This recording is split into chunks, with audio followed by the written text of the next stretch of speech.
Hello from your favorite Grasslands PR team. We're back with another episode of The Best Biome, where we talk about the most underappreciated and underlooked biome in the world. We're talking about grasslands. Yeah, so Nicole's back with some new reasons why it is the best biome. The best biome. I'm Alan. I'm Rachel. And I'm the Nicole that's going to tell you about things today. Yeah. I understand that we've already talked about some of this stuff before on the podcast in the Bumble Love episode, but we're going to go into why bees are really cool.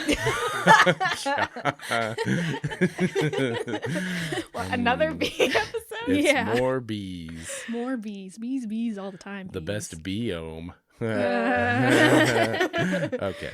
Oh, boy. I mean, I have thought about doing like a social media push where it's literally a different bee every day. So like... You haven't done that? I haven't. I've resisted. Mm-hmm. Not even during pollinator month? No. I think I'm going to this year, though. You should. We did greenlight that for you. So, yeah. I have a backlog of stuff that I've sent just to you guys. I don't even have to make new stuff up. Like, amazing. But yeah, bees are cool, and I'm going to tell you why they're especially cool.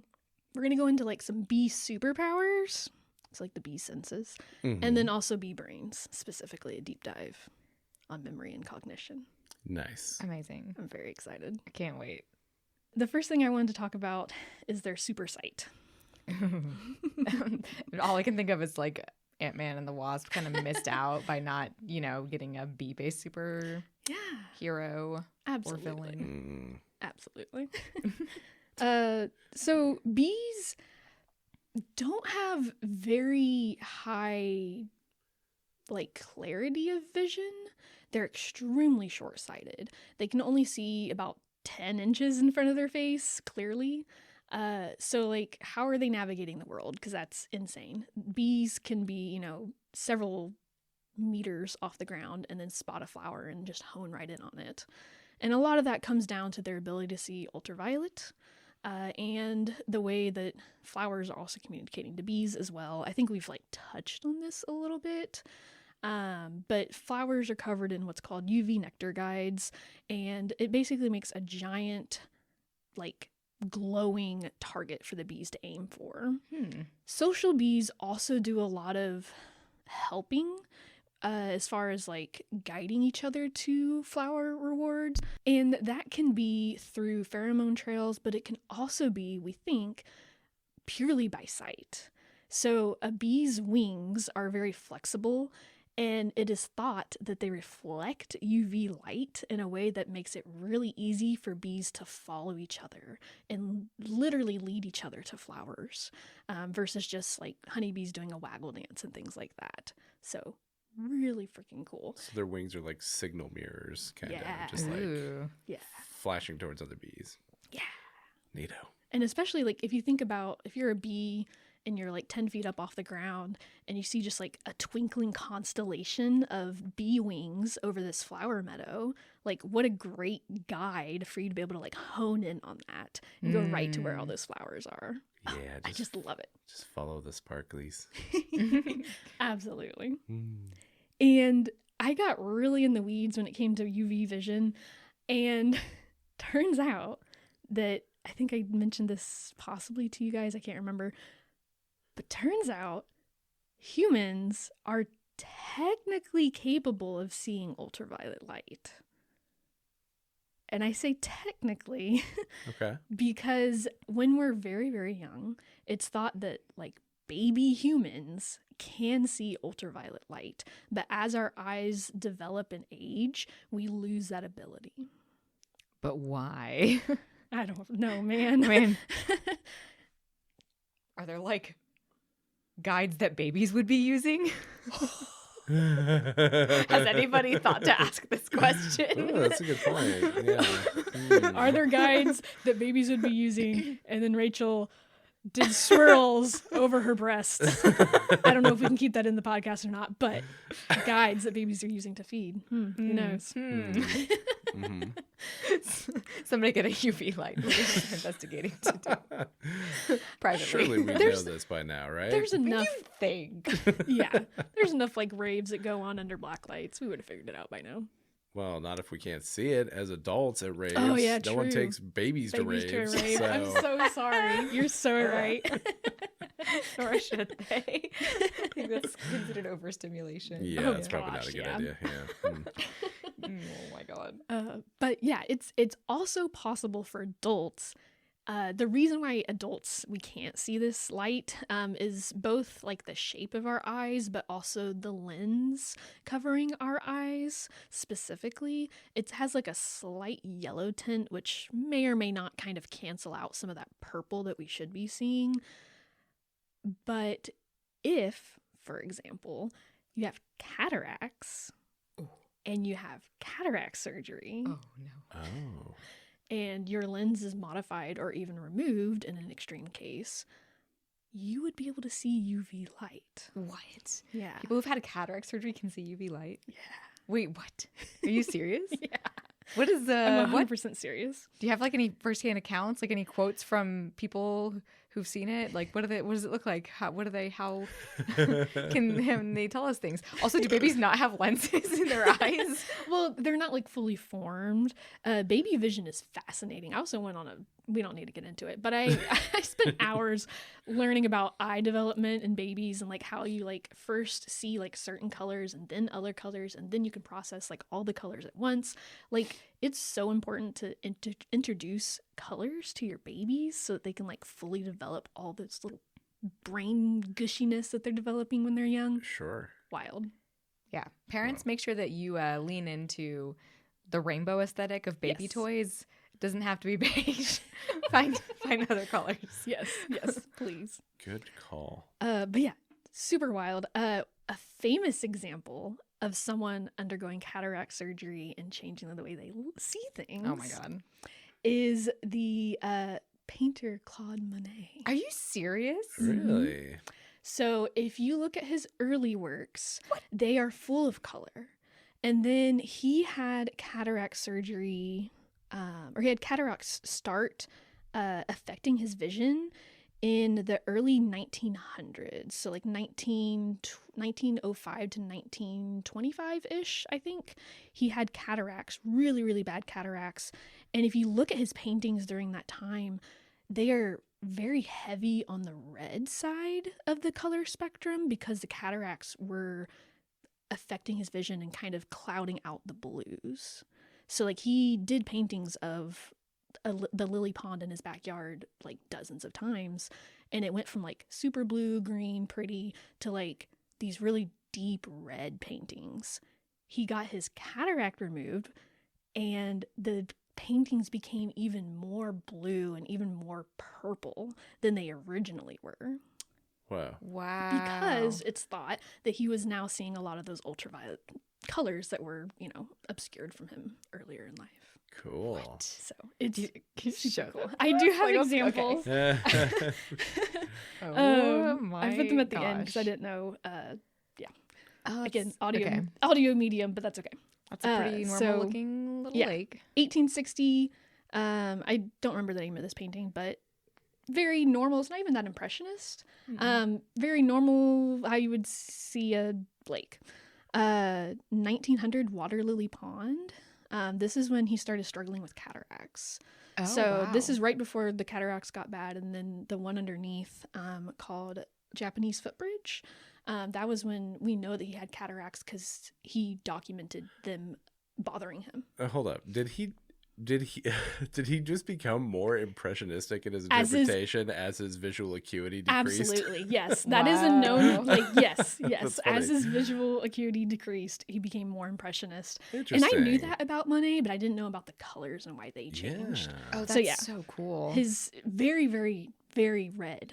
And then after his surgery, he was painting things like the 1923 piece Irises that have like way more blue and purples than like we're actually, Interesting, yeah. or at least not, I won't say actually there, but more than you would see, the average person would see in this scene. Fascinating. So Wild. Yeah. Okay. That's so cool. yeah. What were we talking about? What's this episode about? UV. UV. I thought it was about bees. Well, yeah. Right now it's about UV though. Nicole, fascinating. So anyways, that's my weird deep dive into UV vision. Other fun things about bee vision and insect vision just in general is that they process things like super, super quickly. It's why it's really hard to kill a fly when they're inside your house. I saw there's this, I think it was in the book What a Bee Knows, which I very heavily referenced for this episode to say the least. Amazing book. It's so, so good. But they process movement so quickly that if they were watching like a movie alongside of us, a lot of our movies are filmed in 24 frames per second, looks very smooth to a human eye. If they were watching a movie alongside us at 24 frames per second, it would appear like a slideshow. It would be buffering. They wouldn't be able to tell what was going on like at all. Interesting. It would be more like blank spaces than like actually like video. Like it would be so stuttery. That's interesting. In order for them to see a movie fluidly, it's estimated that it would have to be 250 frames per second. That's twice, like they're processing things 10 times as fast as we are. That also makes sense, though, because how fast are their wing beats? So fast. Right? So Yeah. they need to be able to pick up on the signaling from the wing beats and not just have that be like a blur. Yeah. Yeah. Yeah. I get it. It's so cool. But yeah, so absolutely wild. Bee vision, it's both like really bad, like they can't see more than 10 inches away from themselves, but also like amazingly good. When you say they can't see 10 inches away from themselves, though, you're meaning like it's not blurry. in focus. Yeah. Okay. I mean, I can't see more than 6 inches in front of my face, so like, I get it. I see worse than a bee. Wow. Yeah. Oh. Can you see me? I mean, yeah, I got my glasses on. Take your glasses off. We've been over this. Can't see me? No. How many fingers, Nicole? I genuinely had to think about it. I think you have 4 on that hand because your thumb's doing this. So That's cheating. 6. That's cheating. Dang. Okay. All right. What about Well, I'm glad you made it here me? today, Nicole. 2 and a rock symbol for some reason. Oh, 3. Your thumb was out. Did not see your thumb. Not gonna lie. Good. Okay. Well, yes, we're glad you were able to navigate your way here today. Yeah. If my glasses broke when I was out somewhere, I don't know what I would do. Like I'd have to call for help and be stranded. There's no way I could drive. Yeah, and we couldn't signal you with our wing beats, so No. you'd just be lost. Yeah. Never make my way home. Oh. What happened to Nicole? Well, the forensic evidence shows she broke her glasses. Yep. That's all it took.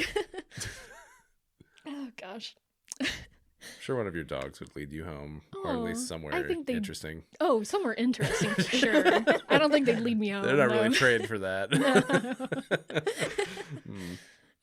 But anyways, moving beyond bee eyesight, Aw. I know, I'm sorry. I wanted to touch quickly on their antenna because since they can't see things that are far away, they use scent instead. Their antennas are very sensitive to smells, especially pheromones. The males have a stronger sense of smell than the females because they're often trying to track down females that are, receptive. And they did I found a really, really fun experiment where they will actually use their antennas not only just to like smell things, but to tell like which direction a scent is coming from. So they kind of wave their antennas in front of them, just like how we can tell which way a sound is coming from, depending on which ear it hits first. They're detecting smells in much the same way with their antennas. Okay. So if a bee is trained down a Y-shaped tube to go towards a nectar reward, very, very common way of training bees, go in this hole and pick a door. They can use their antennas to tell if they need to go to the right or to the left. So they kind of complicated things for the bees. And what they did is they twisted their antennas so that the right antenna was over to the left side and the left antenna was over to the right side. Oh, that's so mean. And they found out that the bees would, go the wrong way because their right antenna was picking up the smell. So they'd go over to the right, but that right antenna is now pointed left. So the nectar reward is actually to the left. Oh, it's so mean. Probably felt so dumb. Yeah.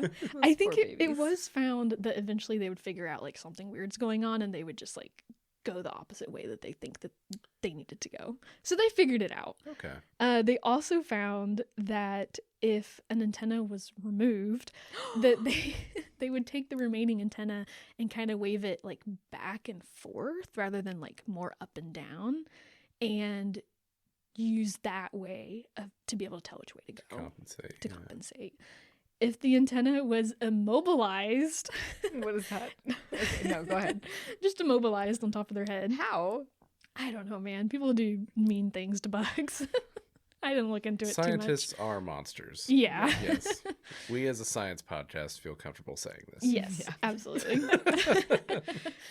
But if the antenna was immobilized, they would move their entire head side to side to compensate. So they're able to overcome, loss of limb and antenna in various different ways. That's so a good they move thing. the whole head side to side, you said? Interesting. Instead of just moving their antennas. Yeah. I mean, bugs lose extremities all the time in their daily lives, Sure. so that makes sense. Yeah. Yeah, absolutely. Adaptable. Yeah. There's also a lot of bees that will collect scents. Like the orchid bees will collect scents from orchids and like use it as a kind of perfume to attract females. Super cute. So scent is a huge part of their daily life. That's so cute. So it's like, you can tell I go to all the flowers because of how I smell. Yeah. So, Maybe it's just romantic, Alan. Maybe. I don't know. I think it's more of a little bit of both, maybe. This dude knows where to find some flowers. I mean, yeah, probably. Is that why we wear perfume? Maybe. If you really think about it. Like, this guy knows where to find flowers. Yep. Nice. This guy knows how to build a fire. Is that why every Ben's fragrance smells like pine tar? Must be. It's like, you spend a lot of time in the woods. Mm-hmm. You know how to chop a tree down. Yeah, buddy. Mm-hmm. All right. Yeah. Social bees will also use like the scent of a returning bee's, like the scent of the flowers on the returning bee to then find that flower that bee was visiting. So, super cool. It's not always for a perfume. But sometimes it definitely But sometimes is. it absolutely is. Okay. Yes. Some lesser known bee superpowers include the fact that, they're very fuzzy, good for collecting pollen. Also, good for building up an electric charge. Oh my God, stop. They don't discharge it like an electric eel or anything like that to fight off their enemies. That'd be super cool. But they can pick up on really subtle like changes in magnetic fields around them. So we kind of think that that's part of the way they navigate just in general, but it's also really, really helpful because a flying bee will pick up kind of a positive charge as it's flying around, and plants and pollen are going to be negatively charged. So the bee, when it visits a flower, will actually pick up pollen just because it's positively charged. Oh, that's cool. Yes. They also leave behind a more positively charged flower after they've been visiting it. So if another bee comes along and they can kind of like feel that flower has been visited before or very recently, and they won't go back to that same flower. That's so cool. So cool. Nice. I love it. Harnessing the power of electricity to forage. I love it. So yeah, I just really love that. That's all I have to say about electric charge stuff. Now, on to bee buzzing. I think a lot of us know about like buzz pollination, where especially bumblebees, but other types of bees do employ this tactic, they will grab onto the anthers of a flower and they'll buzz on it. And there's some flowers that won't even give up their pollen without this buzz pollination occurring. But even flowers, like regular flowers that don't do that, they usually can get more pollen if they use buzz pollination. Okay.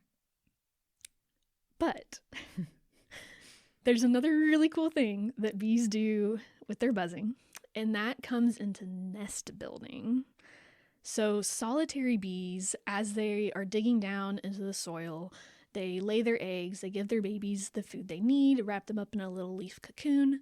They come back up to the top of the soil and they're filling in that tunnel as they go. Mm-hmm. If you leave that tunnel open, lots of things are going to try to predate on your babies. You don't want that. So you want to hide your babies as best you can. Mm-hmm. So as they are doing this, they are constantly buzzing their wings.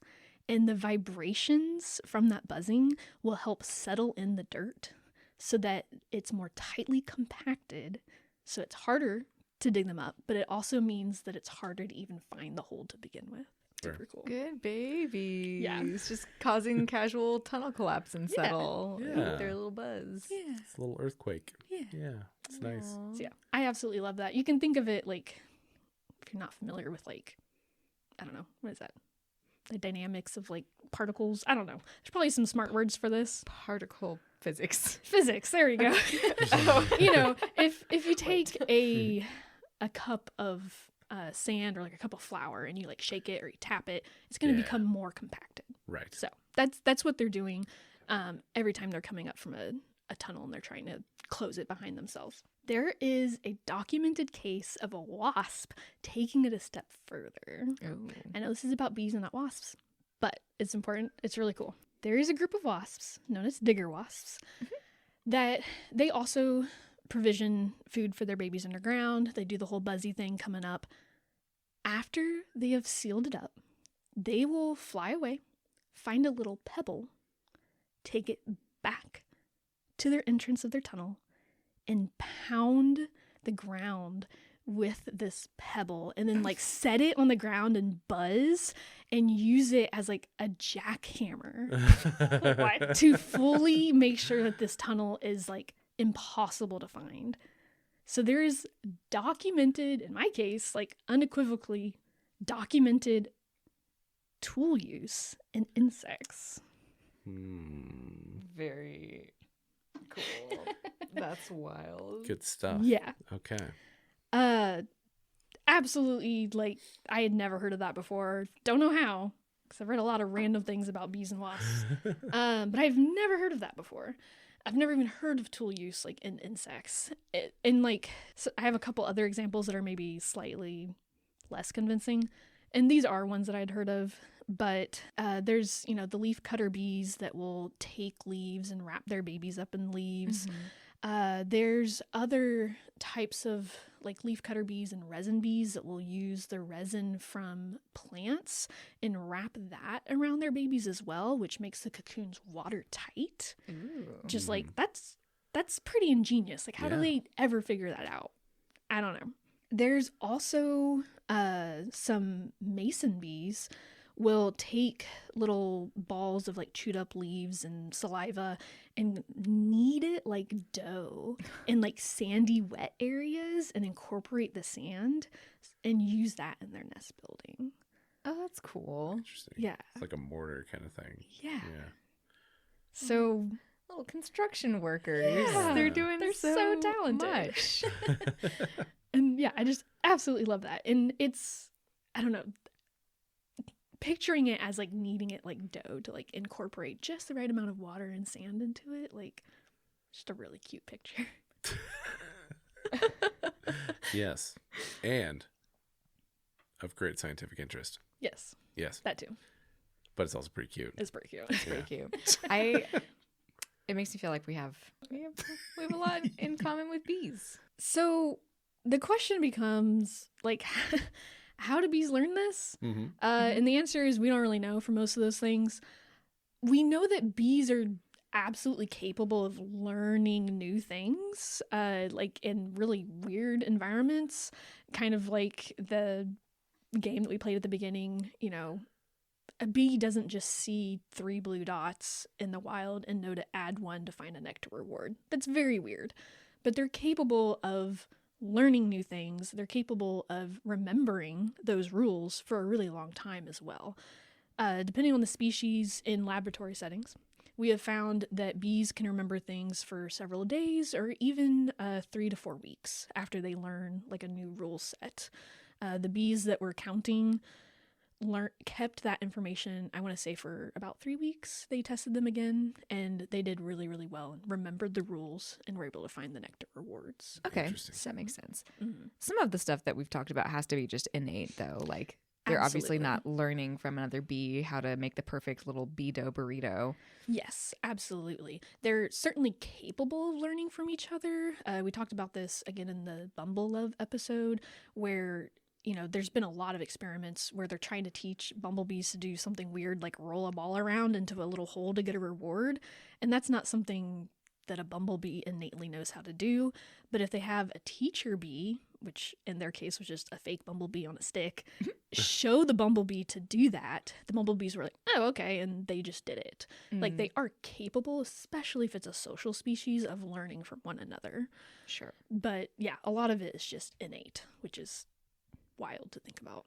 It's so cool. Yeah, it's very cool. I have one other example of bumblebees doing really weird stuff. And again, it's hard to know if this was learned behavior or if it was innate. But a couple of years ago, this paper came out about bumblebee gardeners. And I had read this when it came out, kind of filed away as like a cool thing, but I revisited it when I was doing this episode, and I learned things that I didn't realize about it. This is a very interesting study, again, it was from 2018, where the bumblebees they were observed going out and making holes in the leaves of these plants. I believe they were some kind of like tomato variety, and they would like stick their little tongues through the plant's leaves and then broaden that hole with their mandibles. And they were found doing this like to a lot of different plants, and people were very confused as to why they were doing this. And it wasn't until a few weeks later that those bee-bitten plants were actually found to bloom earlier than the plants around them. So what is going on there? That's wild. So the bumblebees, it seems, are, purposefully harming these plants to make them bloom earlier so that they can get the nectar and the pollen from those flowers. Oh, I wonder if that's just like a panic sort of response from the plants where they're like, ooh, we're getting injured, better put up our blooms really quickly. So I believe that there are some examples of plants that do have that kind of response, but a lot of plants, when they encounter normal herbivory, they don't necessarily react that way. They might like literally strengthen their cell walls. That's a thing that plants do, which is bizarre. But they don't necessarily bloom earlier. So there's something going on that's special about how the bumblebees are, interacting with these plants. And they even, like, the scientists studying these bees went out and themselves attempted to like copy the bees, it's not herbivory, the bees harming of these plants. And the plants that the scientists interacted with did not bloom earlier. It was only the ones that the bumblebees harmed. Oh my gosh. Is there something in bumblebee spit that's making this happen? So that's what I think, and that's one of the possible conclusions. It's the only one that makes sense to me, unless the bumblebees are doing something just really specific. Or like buzzing or something like that. But I feel like it has to be something in the bumblebee spit, and it's possible even that the plants, like, since they know that it was a bumblebee doing it, they're like, oh, there's bumblebees around, so I'm going to go ahead and bloom because I know that my flowers are going to get pollinated. Oh my gosh. Oh, that's true. Yeah, it could be like a signaling sort of whatever proteins or whatever the bee or the plant is picking up on. Oh, this is so funny. It kind of feels like the bumblebee equivalent of like a cat going around like nipping at your ankles trying to get you to feed them early. Like yes. And hello, I'm here. And it works. Scream. That usually works. Yeah. A final thing that they noticed with these bumblebees is that only certain hives of bumblebees were doing this behavior. Anybody want to guess what it was that made the bumblebees want to do this? Are you talking about like species, or like this is all the same species? Same species of bumblebees. So this is in a farm setting. So they had like literal like man-made hives of bumblebees that they would move around. And so certain hives would do this behavior, certain hives wouldn't. I have an idea. It is? My idea is that it has to do with the presence of honeybees. Okay. Oh. Yeah, I don't know. I because this is an agricultural setting, this is measured. I'll say decreased access to native vegetation influenced this. Ooh, that's good. Okay, I like that. So those, I mean, honestly, we don't know for sure. Oh. But they did notice that the bumblebees that were doing this behavior, because my first thought was, oh, so it is a learned behavior. Only this certain hive knows how to do it because they saw other bumblebees doing it. But that they don't think that that's the case. They think that it is an environmental factor, and that the bumblebees that were doing this gardening behavior were from hives that were low on pollen resources. Okay. So they were desperate to refill their reserves, so they were gardening to make these plants bloom earlier so they could get more food. Cool. Yeah. Fascinating. Which could have to do with honeybees nearby, or it could have to do with a lack of other food sources. Sure. Yeah. So, yeah. Neato. That is so cool. So cool. Good job, bumblebees. Good job, bumblebees. Bumblebees really are just kind of like, I don't know, cute little old people. Okay. Yeah. Yeah. Because they garden? What's that? Was that it? I don't know. Sure. We'll just let that statement stand. That doesn't need the extra explanation. I've just always thought of bumblebees as being like, Just like "Pardon me, toddling excuse around. me." Yeah. Like an old gentleman English gardener type, Sure. like old man or Yeah. whatever. They just kind of like to bonk around the garden and, Yeah. you know. It's like, oh, pardon me, my eyesight's gone bad. Like, Yeah, sure. got to get back and make my bread dough. Right. We just should cut that out. Nah. I'm going to leave it in, I think that was a valuable insight. Absolutely. The final thing that I wanted to kind of touch on is sleep in bees. So for humans, sleep is a way that we retain and create memories and store things into, our long-term memory. So you should get sleep. It's good for you. Yeah. Yeah, you should. And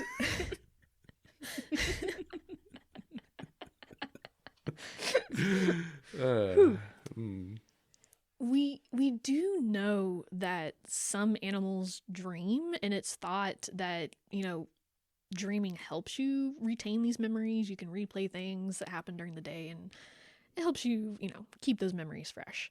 Or, you have dreams of your teeth falling out, and who knows what that's about. And dreaming and sleep in general in animals is extremely hard to study and extremely hard to know exactly what's going on. With insects in particular, it's hard to hook their brains up to electrodes and monitor brain activity. It is possible, but it's difficult. And we have found specifically in amphibians that their brain activity lowers when they're sleeping, which is not what happens when humans dream. When humans dream, our brain activity either stays the same as when we're awake or even increases. So, is sleeping and dreaming, if your brain activity is lowering, it can be hypothesized that you're not dreaming and maybe not even sleeping how we think of sleeping. With insects, we have found, and specifically bees, that their brain activity does stay fairly similar when they're awake or asleep. However, a lot of insects sleep for a minute at a time. So it's very difficult to know what's going on there. And with bees, they do a lot of communal sleeping, which is very cute. And they will, especially social bees, they will sleep for hours at a time. Unlike, ants, they only sleep for a minute at a time. But bees will sleep for an average of like 6 hours a day in a 24-hour period, which is pretty significant compared to some other animals. And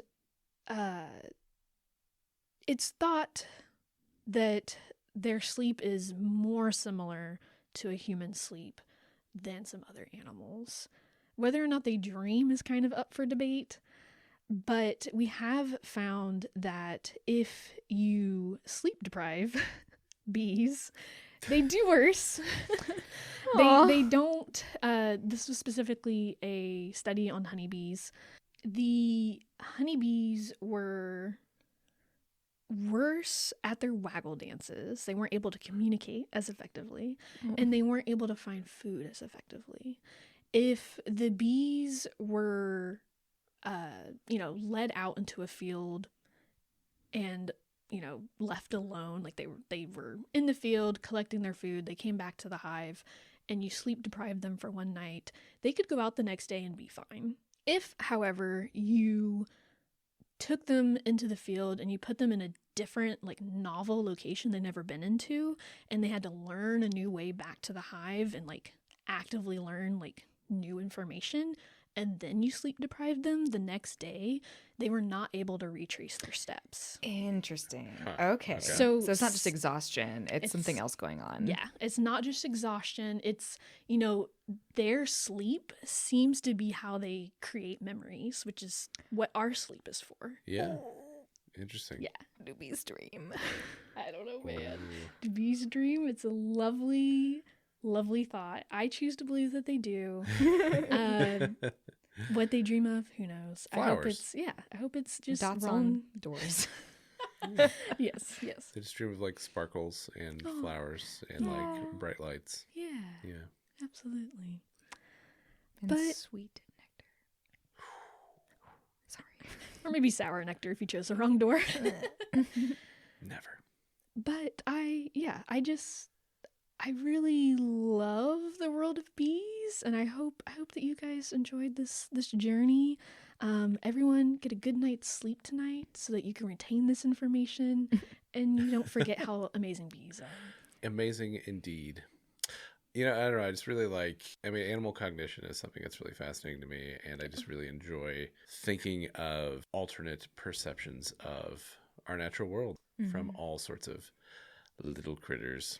It's so easy to try to like frame animal cognition through our senses. Certainly. Like, we are very visually focused, but bees, while they do have amazing eyesight in a lot of ways, I mean, they're using way different senses. They have a highly developed sense of touch and smell that they use way more frequently than their eyesight. So it's really hard to like say, do they have emotions? Do they feel pain? Do they blah, blah, blah, blah, blah. They technically have all of the pieces necessary for these things, but it's so difficult to like, put yourself in their shoes. Yeah. Well, I think that perspective of, the degree to which relatively or seemingly simple animals learn and experience and, feel about, their environments out. I think it's good that perspective has come into like, ethology and animal behavior, because it isn't all just like, they do that because they're basically a flesh robot and that's what their programming tells them to do. It's like, it's more complicated than that. Absolutely. Yeah. And as much as we've like related bee behavior to what we understand in this episode, like the fact that has been most of what our science in history has done to animals has like really held us back too. So it's really cool to see new research like this where it really expands our awareness of what's happening in the world to outside of things that we are capable of experiencing, like electrical charges in flowers and things like that. Yes. Yeah. I'm sorry that I called you all monsters scientists. That may have been premature. Some of you are, definitely, and you know who you are. Yeah. But Do they? a lot of you are great. Most of you are great. The author of this book, Oh, no. he used to do a lot of laboratory settings, laboratory setting experiments on bees specifically, and he has since like moved away from that and prefers to do field studies because of all the things that he's learned about bees. And like he's like, they Aw. definitely feel pain and like distress, and like Oh no. there was this study where they took bees in a laboratory setting Oh no.